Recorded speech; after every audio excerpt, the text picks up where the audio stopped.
तो दोस्तों, आज की इस वीडियो में हम लोग फिर से बात करेंगे एक एमएचडी 11 का ही एक इम्पोर्टेंट क्वेश्चन आंसर। प्रश्न है, ड्राइंग रूम कहानी में मध्यवर्गीय जीवन की विडंबनाएं चित्रित की गई है। इस कथन के आधार पर कहानी का मूल्यांकन कीजिए, जो कि ड्राइंग रूम कहानी के बारे में विडंबनाएं हैं जो मध्यवर्गीय जीवन की कहानी के माध्यम से ही कहानी के आधार पर ही बताना है। ये जो कहानी है वो राजकमल चौधरी द्वारा लिखित है। ड्राइंग रूम कहानी भारतीय मध्यवर्गीय समाज की जो विडंबनाएं हैं और उनकी सतही जीवन शैली को बड़ी सटीकता और गहराई से प्रस्तुत किया गया है। ये जो कहानी है मध्यवर्गीय परिवारों के आडंबरपूर्ण जीवन, मानवीय संबंधों की खोखली बनावट और उनकी वास्तविकताओं के बीच के अंतर को उजागर करती है। तो खोखली बनावट भी हमें देखने को कहानी में मिलती है। आडंबरपूर्ण जो जीवन लोग जीते हैं मध्यवर्गीय जो परिवार, आडंबरपूर्ण का मतलब जो दिखावा से करते हैं।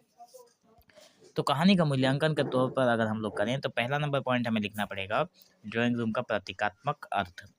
कहानी में ड्राइंग रूम केवल एक भौतिक स्थान नहीं है, बल्कि ये मध्यवर्गीय समाज के दिखावटी और आडंबरपूर्ण जीवन का प्रतीक है।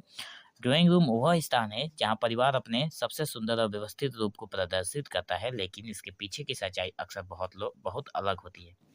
मतलब ड्राइंग रूम में जो पिक्चर देखने को मिलते हैं उससे और वास्तविक जीवन से उसका कोई मेल नहीं होता है।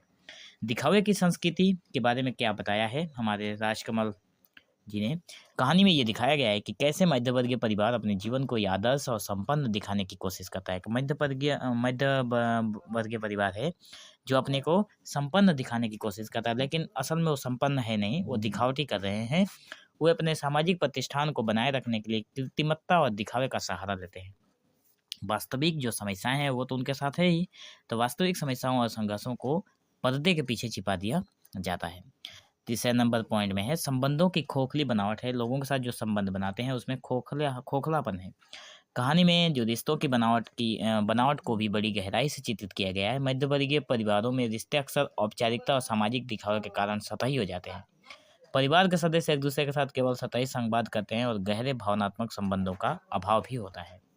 चौथे नंबर पॉइंट में है विडंबनात्मक स्थितियां, जिसमें राजकमल चौधरी ने कहानी में विडंबनात्मक स्थितियों के माध्यम से समाज की सच्चाई को सामने रखा है।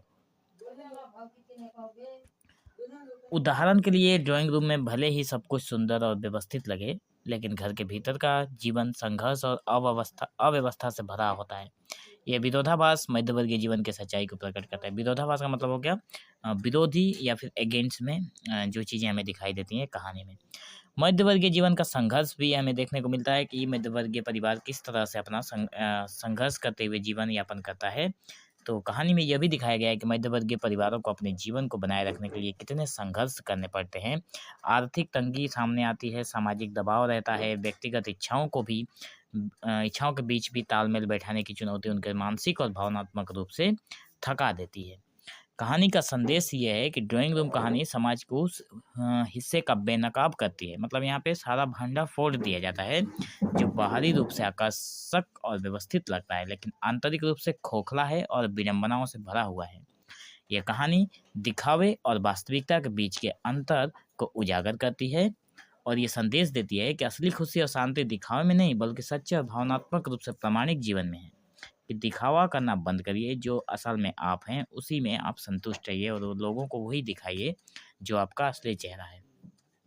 तो निष्कर्ष के तौर पर हम लोग लिखेंगे कि ड्राइंग रूम राजकमल चौधरी जी की एक संवेदनशील और गहन कहानी है जो मध्यवर्गीय समाज की विडंबनाओं और उनके संघर्षों को बड़े प्रभावी ढंग से चित्रित करती है। यह कहानी केवल मध्यवर्गीय जीवन की आलोचना नहीं करती, बल्कि यह भी बताती है कि इस वर्ग के लोग अपनी परिस्थितियों से किस प्रकार जूझते हैं और सामाजिक प्रतिष्ठा को बनाए रखने के लिए क्या क्या त्याग करते हैं। तो हमें आशा है आप लोगों को ये वीडियो अच्छा लगा होगा और ये सारी चीज़ें ज़्यादा कुछ समझाने वाली नहीं है, कहानी है, बहुत ईजी है। आप लोग एक बार पढ़ेंगे तो सारी चीज़ें समझ में आ जाएगी। तो आज की इस वीडियो को यहीं पे विराम देते हैं और नेक्स्ट वीडियो के लिए चैनल के साथ ज़रूर बने रहें। और हाँ, अपने दोस्तों के पास वीडियो को शेयर ज़रूर करें। कम से कम आपका एक लाइक और एक शेयर से हमें मोटिवेशन मिलता है कि हम और भी आप लोगों के लिए और इम्पोर्टेंट क्वेश्चन लाते रहें। तो धन्यवाद। एक छोटा सा काम है वीडियो को शेयर करना, वो ज़रूर किया करिए।